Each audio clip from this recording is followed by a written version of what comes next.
No one remembered who built the mansion. It stood at the edge of Blackthorn Forest, where the fog never lifted and even birds refused to sing. The villagers claimed it was abandoned after a massacre. Others whispered it was sealed after something worse escaped. Yet tonight, lanterns burned inside. Carriages arrived silently, one after another, carrying men and women whose names were never spoken aloud, nobles, collectors, war patrons, and those who traded in lives without blinking. This was not a house. It was a marketplace. Deep inside the mansion's great hall, chains echoed softly as the auction began. They brought the slaves forward in groups. War-bred men with scarred bodies. Women trained in poisons and languages. Children with glowing marks, born with abilities that terrified kings. Each was announced, praised, priced, and sold. Gold changed hands. Contracts were sealed in blood. At the far end of the hall, she stood alone. No chains on her wrists, because she had never tried to run. Her clothes were plain, her hair uncut, her eyes fixed on the cracked marble floor as if looking up might invite punishment. "Last item," the master said with clear irritation. He was a tall man wrapped in dark velvet, his voice carrying authority earned through cruelty. "This one is defective." A ripple of disinterest passed through the hall. "She cannot channel power. She failed every trial. She remembers nothing of her origin. Weak body, silent, obedient, yes, but useless." He pulled her chin up roughly so the crowd could see her face. No sigil, no value. A few buyers laughed. One turned away entirely. The master shoved her forward. "I'll accept anything. Take her as a maid, or feed her to your beasts." Silence. Then, tap, tap, the sound of a ring against wood. The auctioneer, unlike the master, he did not shout. He did not threaten. He watched. And he was smiling. The auctioneer had been standing all night without moving, his pale eyes cataloging every purchase, every lie. But when the girl stepped into the light, something changed. His gaze dropped, not to her face, but to her left wrist. There, for less than a heartbeat, a shimmer, so faint it could be mistaken for dust. But he knew better. His fingers tightened around the gavel. The mark was old, ancient, suppressed, and impossible. The auctioneer looked up slowly. "I'll handle this one," he said calmly. The master scoffed. "You, waste of time." "Oh," the auctioneer replied softly, "I assure you, it isn't." He raised the gavel. "Sold." A name left his lips. The room froze. Several buyers stiffened. One stood abruptly. Another whispered a prayer. The master's face drained of color. "That buyer doesn't exist anymore." The auctioneer met his gaze. "Exactly." The gavel struck. Far below the mansion, beyond locked doors and forgotten catacombs, something ancient stirred. Stone cracked. A presence, dormant for centuries, opened its eyes. The useless girl lifted her head for the first time. And somewhere deep in her chest, a heartbeat answered a call she did not yet understand. The name the auctioneer spoke should not have existed. Yet the moment it echoed through the hall, the air itself seemed to recoil. Several lantern flames flickered violently. A thin crack crept across the marble floor beneath the girl's bare feet, as if the mansion had inhaled too sharply. The master stepped back. That buyer is dead," he said, his voice suddenly hoarse. "Burned with his house, erased from the records." The auctioneer did not argue. Instead, he turned his head slightly toward the shadows lining the walls. "Death," he replied calmly, "is a courtesy history grants only to those who are truly gone." No one laughed this time. The girl was led away through a side corridor, one that had not been used in years. The walls here were different. Older, covered in faded symbols carved directly into the stone. She did not recognize them, yet her chest tightened as she passed each one, like a memory trying to claw its way back to the surface. Her escort did not touch her. He didn't need to. The corridor itself seemed to guide her forward. At the end stood a door made of black iron, engraved with a single sigil, a broken crown split down the middle. The escort stopped. "You will go in alone," he said quietly. "If you come out, you belong to him." She looked up. For the first time, the man added, "Someone wants you." The door opened by itself. The room beyond was not large, but it felt endless. Candles burned without melting. Books lined the walls, thousands of them, written in languages no longer spoken. At the center stood a chair facing away from her. Someone was seated in it. She took one step forward. The chair turned. The man who faced her looked ordinary at first glance, dark coat, pale skin, eyes like polished steel. But something about him was wrong. He cast no reflection in the mirror behind him. No shadow touched his feet. You were sold cheaply, he said, studying her with unsettling focus. That offends me. She swallowed. I didn't choose. No, he agreed. You never do. He stood. The pressure in the room intensified, like the moment before a storm breaks. Do you know what you are? He asked. She shook her head. Good, he said softly. That means they did their job well. He approached slowly, stopping an arm's length away. Your master believed you were empty, he continued. The auctioneer believed you were valuable. Both were correct. He reached out, not to touch her skin, but the air just above her wrist. The hidden mark flared briefly. She gasped, collapsing to her knees as pain and memory collided inside her mind. Images flooded her vision, a throne engulfed in fire. A child screaming as a crown shattered. A ritual circle soaked in blood, not hers. A voice shouting her name as the world broke apart. She screamed. The man knelt beside her. Hush, he murmured. They buried you inside yourself. Clever, cruel. What am I? She whispered. His eyes softened, not with kindness, but with recognition. You are the lock, he said. And the kingdom that destroyed itself is still screaming for its key. Elsewhere in the mansion, panic spread. The master paced violently. He can't have her. She was marked useless. Checked. Broken. The auctioneer watched the iron door in silence. You checked for power, he said. Not for absence. The master froze. What do you mean? True heirs don't glow, the auctioneer replied. They erase. A deep tremor shook the mansion. Dust rained from the ceiling. From far below, ancient mechanisms groaned, long dormant, now awakening. The auctioneer smiled faintly. She's remembered, he said. Back in the candlelit room, the man helped the girl to her feet. You will stay with me now, he said. Not as a slave. She met his gaze, trembling. Then as what? He considered the question carefully. As a problem, he answered. For everyone who thought you were nothing. The iron door slammed shut, and beneath the abandoned mansion, seals that had held for centuries finally began to break. The tremor beneath the mansion did not stop. It traveled outward, through the forest roots, beneath forgotten roads, and into places that had sworn never to remember. In distant cities, ancient bells rang without being touched. In ruined temples, sealed doors cracked open. And in the deepest archives of the realm, ink bled through pages where names had been scratched out centuries ago. One name tried to return. She woke on a bed she did not recognize. The sheets were black linen, soft but heavy, like they had absorbed centuries of secrets. Candles burned along the walls, though no windows existed in the room. For a moment, she thought the auction had been a dream. Then she felt it, the weight in her chest. Not pain, presence. She sat up sharply, clutching her wrist. The mark was visible now. Not glowing, not blazing, simply there. A symbol shaped like a broken crown encircled by a ring of thorns. Her breath caught. I can see it now, she whispered. That is because you have stopped hiding from yourself. The man stood near a shelf of books, watching her as one might observe a storm forming over the sea. You did this to me, she said, not accusing, searching. No, he replied. Your people did. He sat across from her, placing an old tome on the table between them. This world once had an empire that ruled without magic, he began. No spells, no glowing bloodlines, only command. She frowned. That's impossible. He smiled faintly. That's what frightened everyone. He opened the book. Its pages were blank, until her eyes focused. Then words bled into existence. The crown of Null ruled by absence.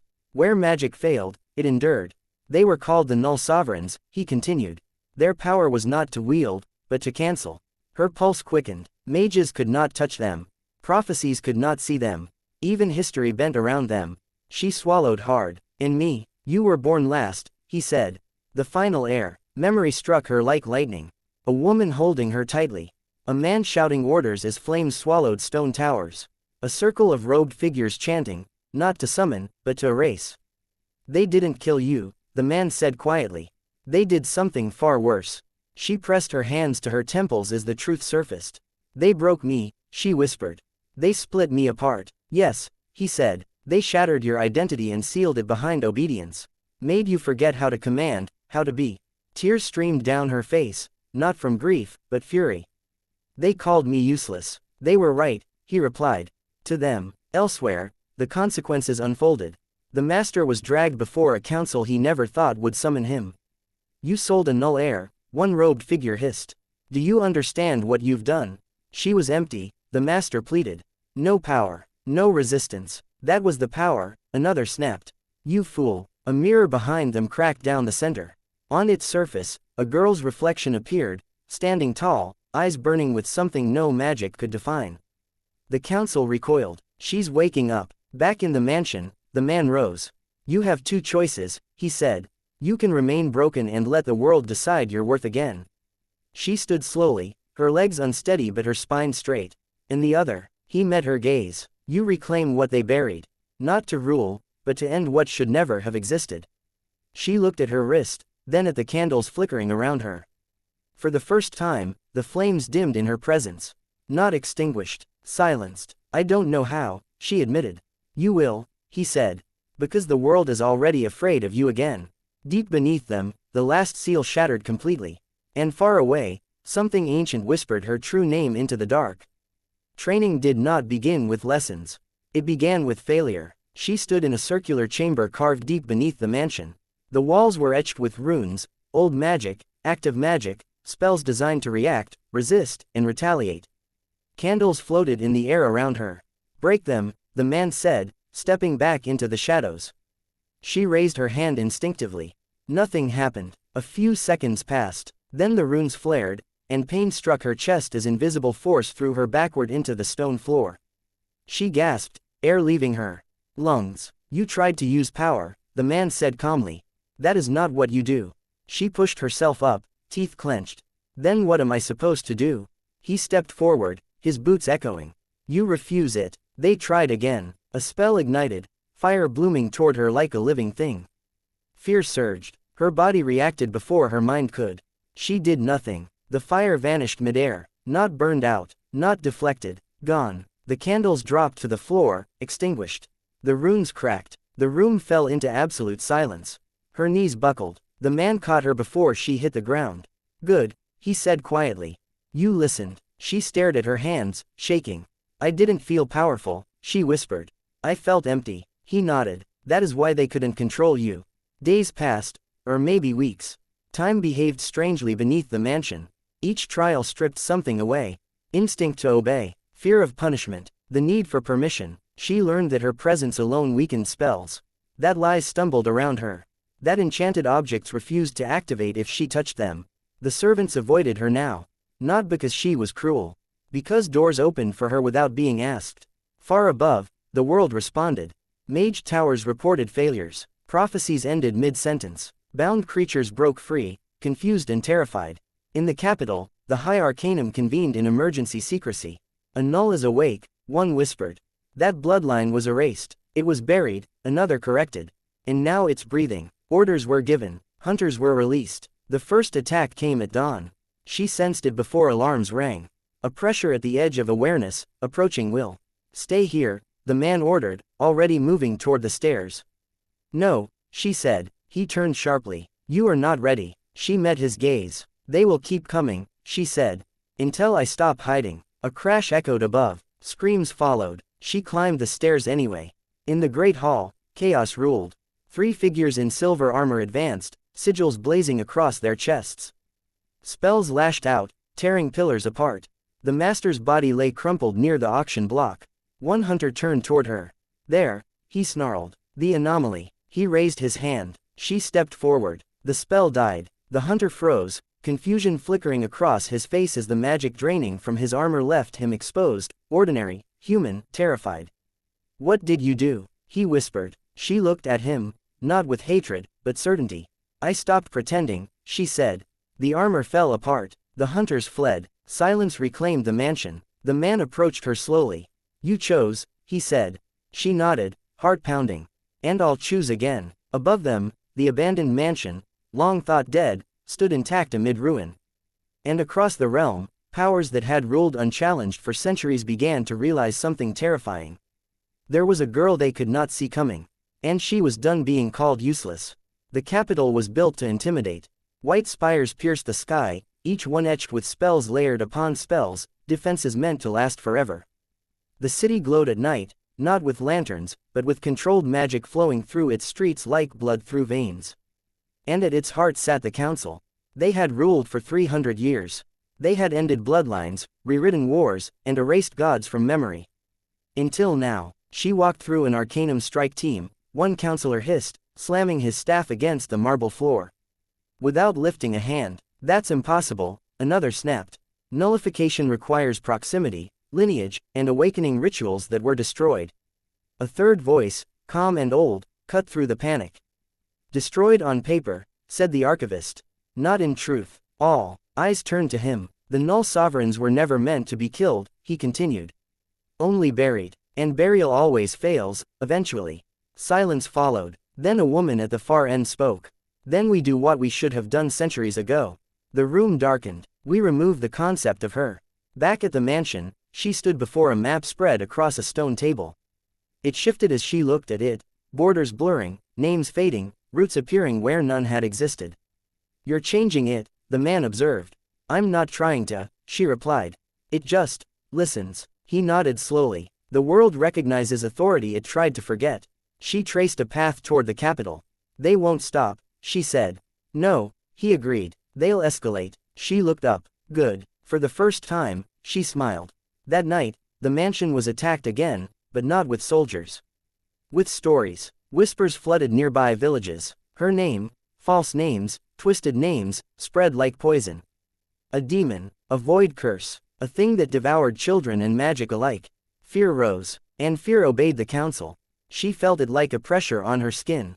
They're shaping perception, she said, wincing. Turning people against the idea of me. The man's expression hardened. Conceptual warfare. Can I stop it? Yes, he said, but you'll have to do what your bloodline avoided. What? Be seen. They reached the city gates at dawn. No alarms rang. The guards simply stepped aside. Not compelled, not enchanted. They forgot to resist. She walked through the streets as magic dimmed around her, lights flickering out, spells unraveling, enchanted fountains turning to stone. People stared. Some ran, some knelt. High above, the council felt it. She's inside the city. How? She didn't breach anything, the archivist whispered. She nullified the idea of a boundary. In the great square, she stopped. This was where executions had been held. Where bloodlines ended. She climbed the steps alone. Her voice carried without magic. I am not here to rule you, she said. I am here because you were taught to fear what you could not control. The sky darkened, not storming, but listening. In calling me nothing, she continued, you made yourselves fragile. A bell cracked, a spire collapsed, silently. Far above, the council chamber doors burst open. She's undoing us, someone screamed. No, the archivist said softly. She's reminding the world. She turned away before they arrived. This was not the end. It was a declaration. As she disappeared into the crowd, one truth settled across the realm like a shadow. The council had enemies before, but never one who made them irrelevant. The council did not panic. Panic was for kingdoms that still believed in chance. Instead, they reached for what they had sworn never to use again. Deep beneath the capital, far below the chambers of debate and marble thrones, there was a vault that did not appear on any map. No spells guarded it, no wards sealed it, because nothing magical could be trusted near what lay inside. The archivist walked alone, his steps slow, deliberate. Each footfall echoed like a confession. He stopped before a door made of dull gray metal, scarred, ancient, and humming faintly, not with power, but with resistance. He placed his hand against it. I warned them, he murmured. I told them null blood does not die. The door opened. Inside the vault stood a figure bound in chains that were not enchanted, only heavy, brutal, real. A man, thin, pale, eyes sunken with age that should have killed him centuries ago. When he lifted his head, the air itself seemed to recoil. Well, the prisoner rasped, smiling despite broken teeth. They finally woke her. The archivist's voice shook. You are not to speak her name. The man laughed, a dry, hollow sound. You made her, he said. Just as you made me. At the edge of the city, she felt it. A sensation she had not known before. Not fear, recognition. She staggered slightly, gripping a stone railing as the streets around her blurred. The man beside her noticed instantly. What is it? There's something like me, she whispered. But twisted. His expression darkened. They kept one, he said. I hoped they hadn't. Kept what? A failed solution. The council convened in secrecy. The null girl cannot be killed, one counselor said flatly. Every attempt strengthens her influence. Then we do not oppose her, said another. We overwrite her. The archivist closed his eyes. You want to release him? Yes. Silence followed. He was designed to contain null presence, the woman at the far end said. A living contradiction. The archivist looked at them with something close to disgust. He is a wound that never healed, he said. And wounds spread. The prisoner was dragged into the light. His chains fell away the moment he crossed the vault threshold, metal snapping like brittle bone. He stood unsteadily, then straightened. Power did not radiate from him. Instead, the absence around him screamed. So, he said softly. Where is my sister? She dreamed that night, not of fire or thrones. Of a room, white, sterile, cold. 2 children stood inside a circle. One screaming, one silent. She woke with a gasp. He's coming, she said. The man beside her was already awake. Yes, what is he to me? He hesitated. Your mirror, he said. And the proof of what they were willing to become. The meeting happened at the ruins outside the city. The ground there was dead, no grass, no insects, no magic. He stood waiting when she arrived. Older than her, broken in ways she was not, but unmistakably familiar. He smiled. You got out, he said. Lucky. She stared at him, heart pounding. They told me I was useless, she said quietly. He laughed. They told me I was necessary. Silence stretched between them, then he stepped closer, and the world shuddered. You don't erase, he said. You negate gently. His eyes darkened. I consume. Far away, the council watched through mundane lenses, breath held. This will end her, one whispered. The archivist turned away. No, he said. This will decide what the null truly are. As the air between the 2 null airs began to tear itself apart, one truth became unavoidable. The greatest enemy she would ever face was not the council, it was what she might become if she chose the wrong way to survive. The ground between them cracked without sound. Stone did not shatter, it withdrew, as if reality itself no longer wished to remain in their presence. She felt it immediately, not pain, not power, a pull, as if something inside her recognized him the way a scar recognizes the blade that made it. You feel it too, he said, tilting his head. That hollow place, the space they carved out. She swallowed. They made you like this. They made me worse, he replied calmly. They taught me that survival means leaving nothing behind. The air around him bent inward, collapsing light, swallowing color. Where he stood, the world thinned. Memories flooded her, not hers alone.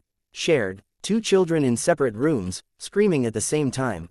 The council arguing behind mirrored glass. A voice saying, if one fails, the other must succeed. She staggered. They split us, she whispered. Not to save the world, but to study outcomes. He smiled without warmth. I was the outcome they preferred. He stepped closer. Her instinct screamed to retreat, but she didn't. Spells placed around the ruins collapsed like ash. Observers far away cried out as their lenses went blind. You can still walk away, he said. Let me finish what they started. She met his gaze. And become what they wanted. He laughed softly. You already are what they fear. He raised his hand. The earth beneath her feet ceased. Not destroyed, not cracked, simply removed from existence. She fell, and stopped. Not because she flew. Because falling forgot how to happen. She stood suspended, heart racing. I don't fight like you, she said. I don't end things. He frowned for the first time. Then you lose. No, she replied quietly. Then I change the rules. She reached inward, not for power, but for absence. Not his, hers. The void within her did not hunger. It listened. The pull between them shifted. His presence wavered. What are you doing? He snapped, suddenly uncertain. I'm refusing your version of survival, she said. And theirs. The space around him trembled. Not collapsing, separating. Far away, the council chamber erupted in chaos.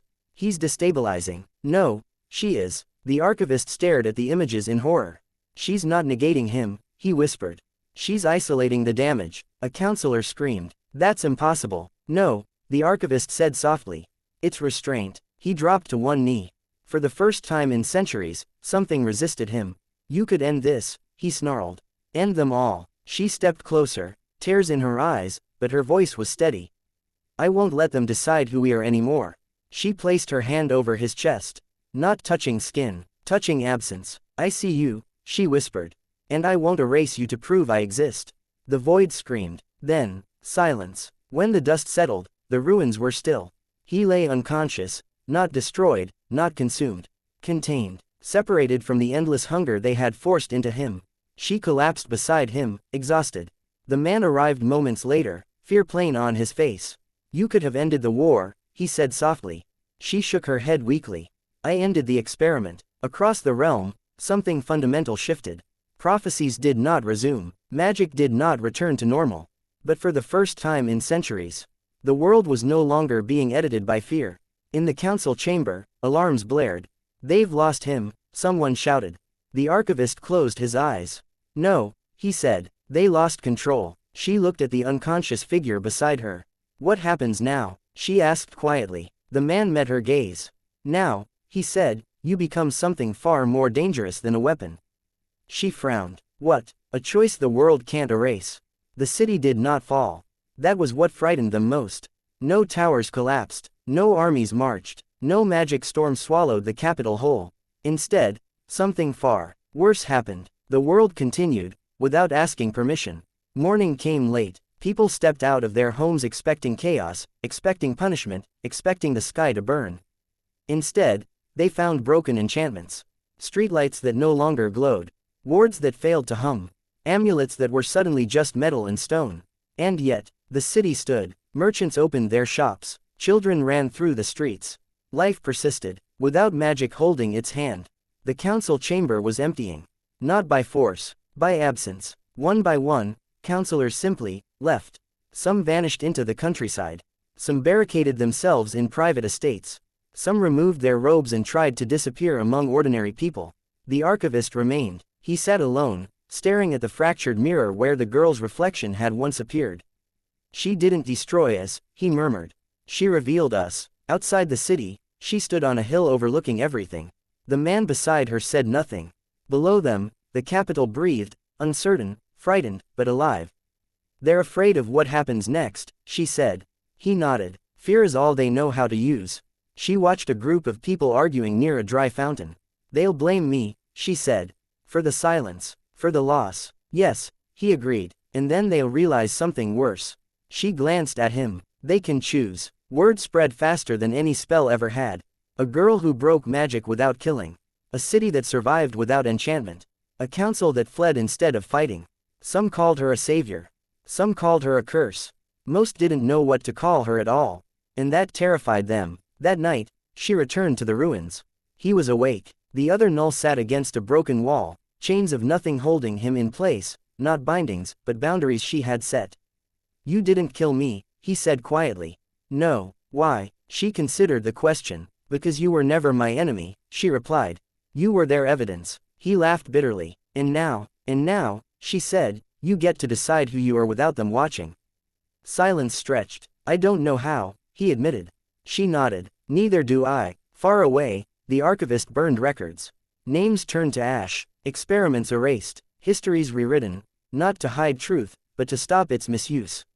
When the last page burned, he whispered. We should have let them choose from the beginning. She left the city at dawn. No procession followed her, no cheers, just watching eyes. As she walked, magic did not die. It adapted. In her wake, small things returned, honest things.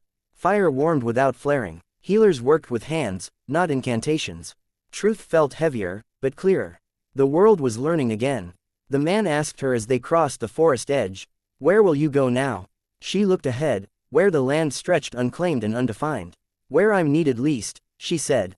That's where damage hasn't been done yet. He smiled faintly. And when they come for you again? She stopped. They will, she said calmly. But next time, they won't be afraid of what I can do. She turned back once, gazing at the capital. They'll be afraid of what they can't control anymore. Behind her, the abandoned mansion, long a symbol of chains and silence, finally collapsed. Not in destruction, in release. The world did not end. That, more than anything, unsettled those who had built their lives preparing for it. Magic still existed, but it no longer answered to titles, bloodlines, or fear. It hesitated, it questioned, and in that hesitation, new powers rose. Not kings, not councils, ideas. She felt it weeks before anyone spoke of it. A pressure, not like her brother's hunger, not like the council's control. This was deliberate, targeted. Someone was restoring the old narratives. They're rewriting history again, she said one night as they camped beneath open sky. The man looked up sharply. That shouldn't be possible. It shouldn't be easy either, she replied. But someone's trying. The first sign came from the north. A city where magic had never failed suddenly erupted in ritual light. Old banners were raised. Ancient symbols, once erased, returned. The symbol of the unified crown. A lie, she felt it resonate through her bones. That crown never existed, she said. The man's jaw tightened. It was a myth used to justify the council's rule. Someone wants it to be real, she said. And if enough people believe it, belief shapes reality now, he finished grimly. They reached the city at dawn. The streets were filled with chanting crowds, not forced, not enchanted. Convinced. At the center stood a platform. And on it, a figure wearing a crown of light. Not magic, narrative. The figure spoke, voice carrying unnaturally. The age of uncertainty ends today, the crown figure declared. Order returns. She felt it then. The crown was anchoring belief, turning comfort into obedience. This is worse than the council, the man whispered. They're not ruling through fear. They're ruling through relief, she replied. She stepped forward. The crowd parted, not reverently, but uneasily. The crown figure smiled. Ah, he said. The girl who broke everything. She met his gaze. You're lying to them. He spread his hands. I'm giving them something to hold onto. That's not truth. No, he agreed pleasantly. It's stability. She felt the pull of belief press against her presence. For the first time, negation met resistance, not from power, but from consensus. You can't erase me, he said softly. Too many need me. Behind her, the man tensed. If you push harder, I know, she said. She looked at the crowd, frightened, hopeful, desperate. Then she did something she had never done before. She spoke, not as a null, but as herself. I won't take this from you, she said aloud.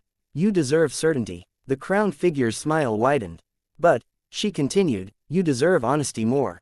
She stepped closer. The crown flickered, not because she attacked it, but because she named it. She reached up and touched the crown. Not nullifying, exposing. The illusion peeled away. The crowd gasped. Beneath the light was not a king, but an ordinary man, terrified, shaking, chosen because he was convincing. The crown fell. Belief shattered, not violently, painfully. The man collapsed, sobbing. I just wanted it to stop hurting, he cried. She knelt beside him. So did they, she said quietly. She stood and faced the crowd. There will be no crown, she said. No council, no saviors. Murmurs spread. Only choices, she continued. And the responsibility to live with them. Silence followed. Then someone stepped forward. Then another. Not kneeling, standing. Far away, the archivist felt it and smiled sadly. They didn't need a ruler, he whispered. They needed permission to be uncertain. That night, she sat alone. The man joined her quietly. You didn't erase the lie, he said. You let it fail. She nodded. I can't build a world by removing everything, she said. I have to leave room for people to choose wrong, and learn. He looked at her with something like awe. You've become more than a null, he said. She gazed at the stars. I've become responsible. In the darkness beyond the campfire, something watched. Not a king, not a god, but an idea that had survived centuries. And it was not finished yet. The idea did not arrive with fire. It arrived quietly. That was its strength. For centuries, the world had feared annihilation, gods falling, magic breaking, kingdoms burning. Every prophecy ended in spectacle. But the idea that watched her now had no interest in destruction. It wanted permanence, not rule, not worship, definition. She felt it while standing at the edge of the old forest, where the land still remembered what it was before borders. A pressure, not hunger, not belief. Finality. Something's wrong, she said softly. The man beside her stopped walking. You've said that before. This is different, she replied. This doesn't want to control the world. She closed her eyes. It wants the world to stop changing. The idea manifested where stories were strongest. In libraries rebuilt from ash. In classrooms where children asked why. In quiet leaders chosen because they felt safe. It whispered, enough uncertainty, enough becoming. This is what you are now. People welcomed it, not out of fear, out of exhaustion. She followed its trail alone. Not because she had to, but because this choice could not be shared. At the center of a half-built city, she found it. Not a being, a structure, a monument made of memory, belief, and agreement. Words carved into stone. This is the way things are. And beneath it, People gathered, calm, relieved, done questioning. "So this is you," she said quietly. The idea responded, not with a voice, but with certainty pressing into her bones. "You ended fear. You ended lies. Now let me end change." She shook her head slowly. "Change is the cost of being alive. Change is pain," the idea replied. "I can take that away." She stepped closer. "I know," she said. "That's why you're dangerous." It tried to define her. An anomaly, a correction, a phase. For the first time since her awakening, she felt resistance she could not negate. Because this was not magic. It was agreement, reality held together by consent. "You can't erase me," the idea pressed. "They want me." She looked at the people gathered below. "I know," she whispered. And that broke her heart. She could end it. She could nullify the structure, scatter belief, return the world to chaos. She could become what the council had feared. She closed her eyes, and chose differently. She turned away from the monument. Did nothing to it. Instead, she spoke, to the people. "I won't take this from you," she said gently. "Stability matters." Relief washed through the crowd. Then she continued, "But I won't protect it either." Confusion rippled. "This will not last," she said. "Because nothing honest ever does." She met their eyes, one by one. "And when it cracks, when it hurts again, you won't say you weren't warned." The idea recoiled, not destroyed, unanchored. Without her opposition, it had nothing to push against. Without her enforcement, it had to exist honestly. Cracks appeared in the monument. Not from attack, from time. She left before it fell. Far from cities, far from stories, she returned to the place where everything began. The ruins of the abandoned mansion. Nothing remained but stone and open sky. The man joined her there. "It's done?" he asked. She nodded. "It's finished." "And you?" he asked gently. She smiled. "Tired, real." "I'm not." She did not become a ruler. She did not vanish into myth. She became something far more unsettling. A reminder. In places where power grew too rigid, she appeared, and left again. Where certainty hardened into cruelty, it softened. Where people tried to erase their mistakes, history remembered. Not because she forced it, but because the world had learned to breathe without permission. Years later, children would ask, was she a hero? And the answer would always differ. But the truth remained simple. She was the girl they called useless. And because she refused every role written for her, the world finally learned how to write its own ending.